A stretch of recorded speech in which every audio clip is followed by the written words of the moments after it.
It's afternoon. Good afternoon, everybody, and thank you all for coming. I'm joined by Senators Durbin, Merkley, Gallego, and that's it. We may have a few more coming.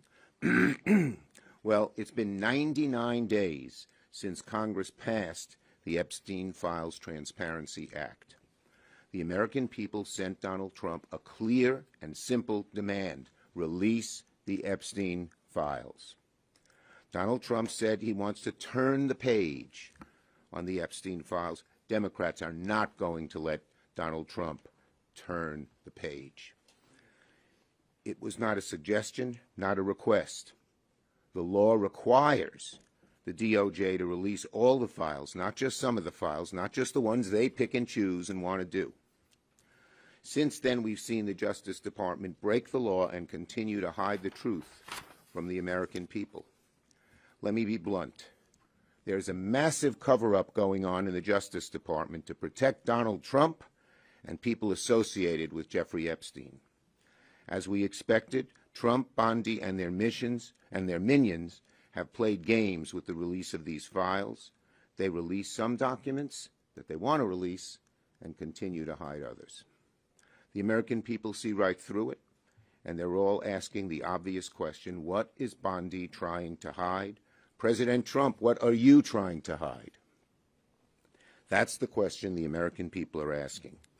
Senate Democrats' Epstein Working Group, including my colleagues here with me, have been preparing for this very scenario. We saw what they were doing. And so we're working with victims' attorneys, we're working with legal experts, we're working with people very familiar with this case to ensure full compliance of the law. We know the administration's withholding some documents unlawfully. Yesterday, news outlets reported that several memos detailing a woman's accusation against the president from when she was a minor have been withheld from the public. We know they are abusing redactions to hide the truth. Hundreds of pages are completely blacked out. Co-conspirator identities remain hidden while survivors have been exposed.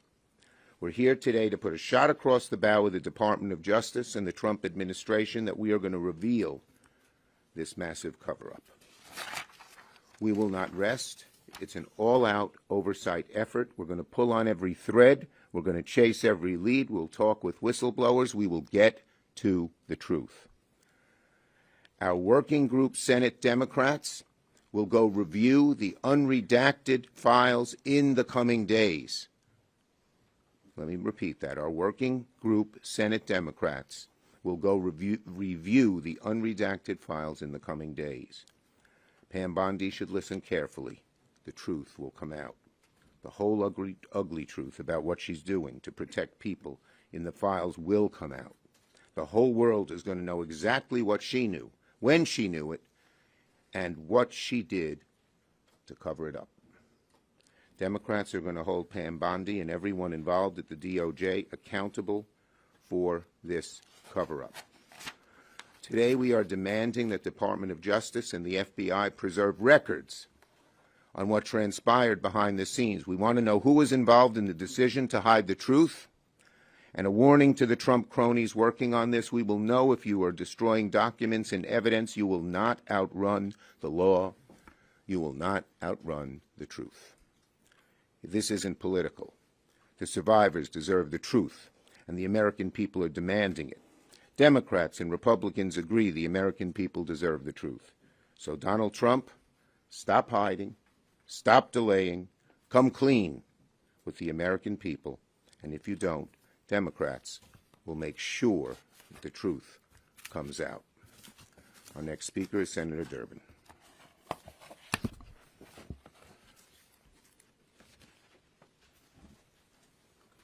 Thanks, Senator Schumer. With the Epstein files, the Trump administration had an opportunity to secure a win for survivors, for accountability, and for transparency. But after mishandling the files for a year, it took an act of Congress to force Pam Bondi and Kash Patel to even consider providing justice. Even after the passage of the Epstein Files Transparency Act, the Trump administration decided to violate federal law to protect the rich and powerful. The law required DOJ to produce the files by December 19th, yet the vast majority of those files were not produced until January 30th, 42 days later. Department of Justice has violated the legislation's protection for victims by publishing records without redacting personally identifiable information of victims, including nude photos where their names and faces could be identified. In sharp contrast, other produced records heavily redacted information identifying powerful business and political figures who are alleged conspirators or material witnesses to Epstein's crimes. Violations of the Epstein Files Transparency Act continue as the Department of Justice has yet to produce all Epstein-related records required by law and has removed thousands of records from the website beyond those that inappropriately identify victims. Keep in mind, a whistleblower told my office that FBI agents reviewing the Epstein files were instructed to flag any records that mentioned President Donald Trump. This disclosure is even more damning in light of yesterday's bombshell. The New York Times report that the Justice Department failed to disclose documents related to a woman who alleged that Trump sexually assaulted her when she was a minor. Simply put, Pam Bondi and Kash Patel have mismanaged these records during their tenure in office. That is why, as ranking member of the Senate Judiciary Committee, I'm joining our leader, Charles Schumer, in a letter to the Justice Department and FBI requesting the preservation of records related to the management of the Epstein files over the course of the Trump administration. Preserving federal records and safeguarding information critical to congressional oversight is a legal obligation that all department employees are required to meet. As I told General Bondi during last year's Judiciary Committee oversight hearing, quote, "Eventually you're going to have to answer for your conduct in this. You won't do it today, but eventually you will." The survivors deserve better. It's clear that Donald Trump and his Republican enablers are executing a cover-up and conceal strategy. Heads are rolling at the highest levels of the United Kingdom. Will heads roll in the United States? When will the Trump administration come clean with the survivors and the American people? The sooner, the better. Next, I believe Senator Blumenthal can't make it. He's not here yet. He's at another hearing. Senator Merkley. Senator Merkley. The Epstein Files Transparency Act that I introduced with Ben Ray Lujan in the Senate was crystal clear. No record shall be withheld, delayed, or redacted on the basis of any of the following: embarrassment, reputational harm, political sensitivity, including any government official, public figure, or foreign dignitary. Well, here we are. Those 99 days have passed, and what we have seen is the files have not been released according to the law. We have seen that victims' names and photos that were supposed to be redacted weren't redacted, and all kinds of redactions appear to have occurred for folks who are potential perpetrators. And we're seeing the Epstein files reverberate across the world. The Prime Minister of Norway, the former ambassador from Britain to the United States, King Charles' brother. But what about here in the United States of America? Why is there no accountability here in the United States of America for these atrocious crimes, the place where they occurred? We know that there were about 6 million pages, of which only somewhat more than 3 million have been released. We want those other 3 million released. And among them are these 50 pages that entail, as the New York Times said, claims made in 2019 by a woman who came forward after Mr. Epstein's arrest to say she'd been sexually assaulted by both Mr. Trump and Epstein when she was 13 to 15 years old. And it goes on to say that there were 4 interviews with this woman, and only one of those interviews was released. Where are the other 3? Now, we know the other 3 exist because they are in the index. And yet, the pages are missing. How can anyone justify that these interviews have not been released? So, that is a massive cover-up by this administration. It's a massive and unacceptable cover-up. We also know from the Telegraph that there are 6 secret storage units rented across the country by Epstein that may have contained information that the Department of Justice hasn't apparently attempted to retrieve. By unanimous consent, the Senate said, yes, we passed the Epstein Files Transparency Act. Senator Schumer came forward and tried to strengthen that act with some real penalties, and the Republican whip objected. Well, if Republicans were with us on seeking full disclosure, why object to putting more teeth into this bill?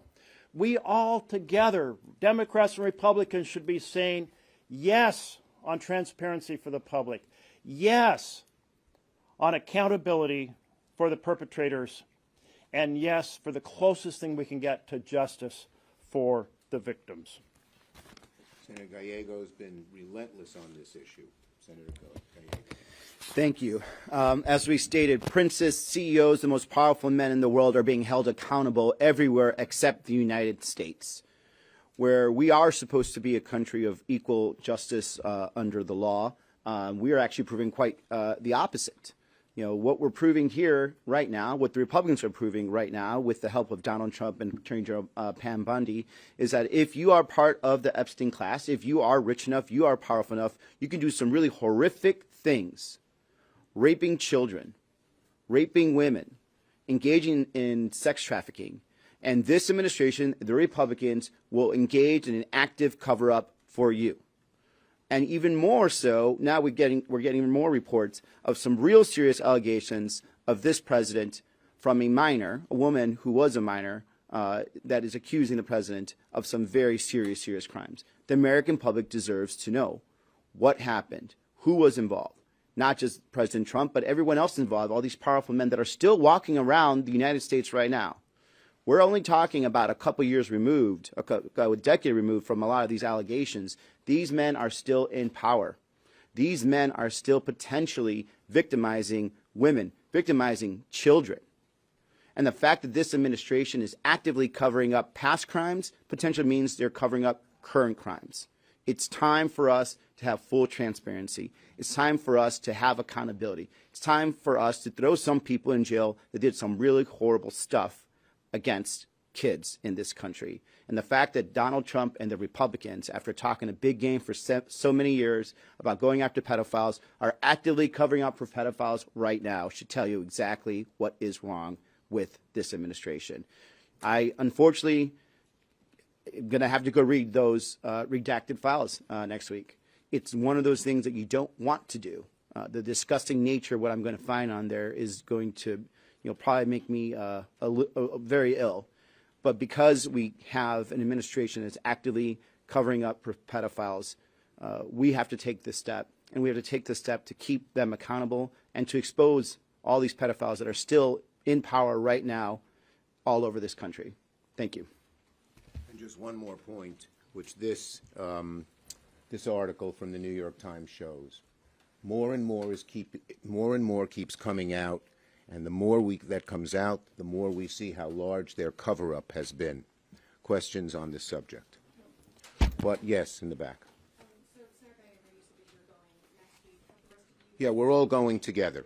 Yeah, I mentioned that in my remarks. Yes. Yeah. Yes. I don't know if we're going to get. We're all going, and we have set up appointments to go. Yes. Leader Schumer, you asked for unanimous consent on the floor a few weeks ago. Whip Barrasso objected. What is your floor strategy moving forward to kind of get Senate action on this? Well, the bottom line is the Republicans all voted for it, every single one, and we're going to keep at it. We're going to use every strategy we can, going to the Justice Department, seeking lawsuits, as well as whatever legislative strategies will work. Yes. Over in the House side, the Clintons are being deposed starting today and tomorrow in the Epstein investigation. Just your general reaction into that? Look, all the truth should come out, period. Yes. Thank you, Senator Schumer from the Italian National TV. Just two quick questions. One, do you also see a difference between the treatment that this case has been happening in Europe and here in the As my colleagues well outlined, I agree. And, okay, second question, how do you react to people who say that Democrats and Republicans are enacting a new form of McCarthyism, basically judging guilty by association, whether it's in the email or... Yeah, all we want is the truth. The truth. Is there any danger of Yes.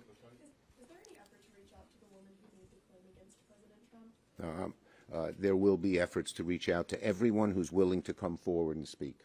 And do you want to talk about that? I think I mentioned in my remarks. Yeah. Both lead a letter on preserving evidence and witnesses. Yeah, so we can get it. Yes. When you see the unredacted documents, what can the public expect from you to inform them? Can you do anything to inform them? Well, we're not going to prejudge. Let's see what's in the documents. We want to protect people's identities, but we also want the truth to come out, and we will walk that line with great vigor. Yes. There are an additional 3 million files that have not been released, and many, it seems, of the files that have been released remain redacted or have parts redacted. So what steps are you taking to ensure that those redactions are unredacted? Yeah, we're going to demand justification for any redactions, and if the redactions are cover-ups as opposed to protecting identities, we're going to get to the bottom of it. How? We're going to get to the bottom of it. Okay? Thank you, everybody. Thank you.